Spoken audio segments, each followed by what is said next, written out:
What's your name? Numa. Norman? Numa. My name is Yahaziel. Nice to meet you, Numa. Excellent question. What's the credibility? Because you're right. You have Islam who says Muhammad believed he talked to God, right? Now watch this. Get Deuteronomy chapter 18 about a prophet. No, before we go on, because you have an excellent question. That's the same question we all had. How do we know it's credible? Yeah, because I was telling him about like circular arguments. Yes. Because if the only thing I can go is the Bible and talk about these gods, I have to go to the Quran. And it's gonna the same thing. So it's the same methodology that so now I'm gonna answer your first question, I'm gonna answer your second question. These are good questions. I'm gonna show you why it's a good question, because you're thinking. Deuteronomy 18 and no. Verse 20. Yep. This is the book of Deuteronomy, chapter 18, verse 20. But the prophet which shall presume to speak a word in my name. Because Moses said he was a prophet, right? And also Muhammad claims he's a prophet. So God said the prophet that speaks a word in his name presumes to, read? Which I have not commanded him to speak. Which he did not command to speak, read? Or that shall speak in the name of other gods, even that prophet shall die. And if thou say in thine heart, how shall we know the word which the Lord have not spoken? That's what you just was asking. How can we know? Because Muhammad said he's a prophet, Moses is a prophet. God is going to tell us how you can differentiate between the two. Read. Verse 22, when a prophet speaketh in the name of the Lord, if the thing follow not. If what? If the thing follow not. So here's my question. What prophecy did Muhammad speak and it came to pass? Check this out. So you say you don't know. Fair enough. Muhammad never spoke no prophecies, because in the Quran it has no prophecy. That's right. God is showing you, in order for you to be a prophet, you're going to speak and say God spoke to you, but there has to be what? Evidence. That's what you're saying, right? Read verse 21 again. Verse 21. Verse 22, I'm sorry. Verse 22, when a prophet speaketh in the name of the Lord, if the thing follow not. So God said, if what they say in the name of the Lord, it doesn't come to pass. Nor come to pass. That is the thing which the Lord have not spoken. So now we want to know about Moses, right? Now Moses, let's go to Deuteronomy 28. Let's go to verse 68. Let's get to the point. Now we're going to read something that God told Moses. Let's see if it came to pass, if what Moses said was true. Fair enough? You with me, right? Yeah. All right, come on. Deuteronomy chapter 28, verse 68. And the Lord shall bring thee into Egypt again. So God told Moses to tell our ancestors he would bring us into Egypt again. Why did God send Moses into Egypt in the first place? Do you remember? Get out. You don't remember? Wait, I think I read about it, but yeah. No, tell me what you, because I want to make sure we're on the same page. What do you remember? Please, ask the question again. Why did God send Moses into Egypt in the first place? Here's the thing. Yes. That's my first question, like the most general question. Is it the only thing we can rely on? Like the book, that's it, right? We're going to get to that, but I'm just trying to build with you and answer your first question. According to the book, right? Yes. I think to save the people from Egyptians, right? From the Egyptians, because there was what? Slavery, right? Slavery, right? So now, God tells Moses, after freeing them, if they sin against God, he's going to punish him. This is one of the ways he's going to punish them. Remember, it said if the thing come to pass.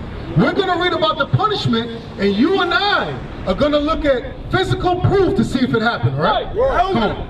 And the Lord shall bring thee into Egypt again with ships. So he said God will bring you into Egypt, which is slavery, again. How?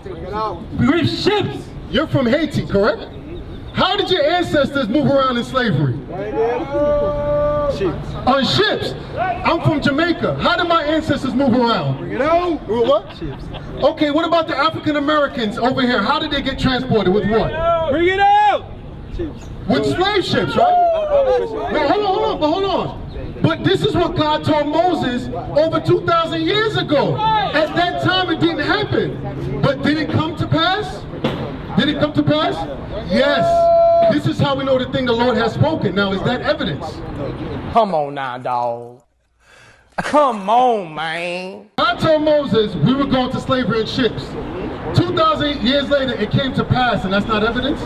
I'm gonna tell you why. Why is that not evidence? So, let's say the Bible have prophecies, right? Like they say there was gonna be war, right? There was gonna be sickness, like global sickness, right? Those are prophecies, right? Yes. But it's the same thing. We'd say it's evidence because it's happening, right? Yes. So that's the same pattern, right? But back in that time, there was already war. There was already those sickness. And they say like men will be greedy for money. But they say Judah sell Jesus for money. So all those things already happened. Yes. But those things are specific that you just said. We're talking about something specific. Right. Who can tell? Watch this. How can we know if it's true or not unless it wasn't specific? You're talking about vague things. God said a certain group of people. He didn't say everybody. Right. Moses is talking to who? Who's Moses telling this to? But is he talking to everybody? Because slavery was already around, yes. But who is he saying would go into slavery and slave ships? Who did he say it was going to happen to? The Israelites. The who? The Israelites. Who did this happen to? The Africans. The African. Did it happen to you? Yes. Did it happen to me? So what is that showing you? We're descendants of who? Of Africans. Of who specifically? Africans. Of who? Africa. Before Africa, because watch this. Why is it called Africa? Get out.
Why was it called Africa? Leo Scipio Africanus, a white man conquered it and renamed it. Watch this. Get Psalms 49 and verse 11. I'm going to show you another prophecy. Hold on, before we go anywhere, because our ancestors never called that land that. Originally it was called Ham, then it was called Mizraim in Egypt, right? We never called it that. A white man conquered it and called it that. Watch this. This is the book of Psalms, chapter 49, verse 11. Their inward thought is that their houses shall continue forever. So his thought when he conquers places is that his house should continue forever. Watch this. And their dwelling places to all generations. The white man, when he conquers, he renames continents, just like Haiti. You never called it Haiti before the French conquered it. Read. They call their lands The lands that they conquer. after their own names. Wait a second. Was not Haiti conquered and renamed? Bring it out. Evidence. Was not America conquered and renamed? Evidence.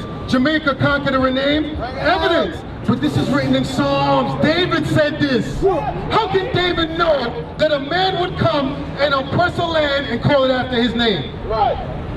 So you've got evidence, right? I have to ask the question. Why are you doing that? I'm going to let you talk, but I want to make sure we're on the same page. You've seen two examples of evidence that Moses is a prophet.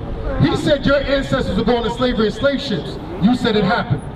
We also read that the people that conquered the land will rename it. You also confirmed that happened. So that's two examples of evidence. You say my ancestors? Yeah. Your ancestors from Haiti, correct? They went into slavery in slave ships, correct? So, is that correct? There are similarities. I wouldn't call it. What is evidence? What does evidence mean? Things that can be verified. So wait a second. We just verified it. But go ahead. Go ahead. There's a connection that is not made. So you say. What connection is not made? So the connection between the Israeli people you say he talked to and the actual African. So how do I know you're talking about the same people? About the same people? Watch this. Because African people were the only one getting enslaved. Well, You're correct. Two. You're correct. Not the only one getting enslaved on ships, right? Watch this. Now you keep saying they're African. That's why I asked you, what did they call themselves before they got conquered? Because there's many tribes out there. The fact that you use the name Africa is evidence they've been conquered. They call themselves many tribes. There's many tribes. There's over 300 tribes. You understand that, right? The people that we're talking about specifically are the descendants of the Israelites. We're going through evidence to show you that, whether you accept it or not. So you want to know the connection, right? Get Luke chapter 21. We're going to go to another prophecy that's going to help us connect it. You got it? Yes, sir. Yes, sir. Go to Luke chapter 21. Yep. Christ himself explained why a lot of us from the 12 tribes would be in that area for that situation to happen to us. This is the book of Luke, chapter 21, verse 20. Come on. And when ye shall see Jerusalem compassed with armies. So you may not know about this history. You ever heard about 70 AD? With Jerusalem? Where the Roman armies came, they conquered it. There was a 7-year siege. No? Not familiar? Okay. When you get a chance, you can read up on it. We actually got a history book that talks about it. Just because and the reason why we bring this out, we believe in the Bible, but we know some of our brothers and sisters, y'all want to see secular evidence, right? That's what you asked for, right? Watch this. Come on. And when ye shall see Jerusalem compassed with armies, then know that the desolation thereof is nigh. He was prophesying about 70 AD, which a secular history book is going to prove to you. Read. Verse 21, then let them which are in Judea flee to the mountains. So he told his people that's in Judea, flee to the mountains. They ran further into Africa. Read. And let them which are in the midst. Why you put Africa in the mountains like that? I didn't get Africa from you. You know why? Hold that. Get Matthew chapter 2, verse 13. Anytime our people's in persecution in that land, we typically fled over there. Right. I'm going to show you an example. You got it? Yes, sir. This is the book of Matthew, chapter 2, verse 13. And when they were deported, behold, the angel of the Lord appeared to Joseph in a dream, saying, arise and take the young child and his mother and flee into Egypt. Flee where? Into Egypt. Wait, hold, no. You keep asking multiple questions. We're dealing with the first one. Stay with me. I'm giving you an example. Anytime persecution happened, where do we run to? Flee into Egypt. One of the areas we ran into was where? Egypt, which is where? Africa. In Africa. We say Africa because that's what we call it now. You understand? Okay. The book of Luke, chapter 21, verse 21. Then let them which are in Judea flee to the mountains. So Christ telling them flee to them same mountains that they fled into before, which is where? Yeah, I know. Okay, I just want to make sure you follow it. And let them which are in the midst of it depart out, and let not them that are in the countries enter thereinto. For these be the days of vengeance, that all things which are written may be fulfilled. But woe unto them. That was it on that. So he's prophesying about 70 AD. How do we know? Historians in a secular history book wrote about the same account, and they're going to help you out so you can understand and connect the dots, right? Watch this. This is a book from Babylon to Timbuktu, page 84. In the year 65 BC, the Roman armies, that's the Roman armies that Christ said it was going to come around Jerusalem, under General Pompey, captured Jerusalem in 70 AD. When? 70 AD. So this is what Christ was prophesying about. This happened after he died. Read. General Vespasian and his son Titus put an end to the Jewish state. That was the end of our ruling in Jerusalem. We ran into where? Into Egypt, which is where? And it's not just Egypt, because it's a lot of us. There's many places. Watch this. Come on, keep reading. Put an end to the Jewish state with great slaughter.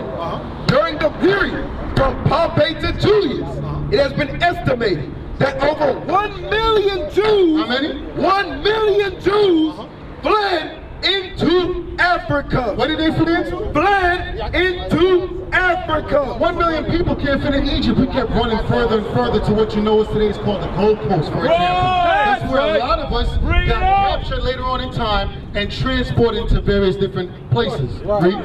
Fleeing from Roman persecution and slavery. The slave markets were full of black Jewish slaves. Who was in Africa? Full of black Jewish slaves. Do you see the correlation now? Do you see the evidence? Now here's the thing. I don't expect you to get this overnight like that. But is this answering your questions? About the evidence? Yes. Yeah, but What is a nation? Someone refused to sell drugs. Nation is men leading by example.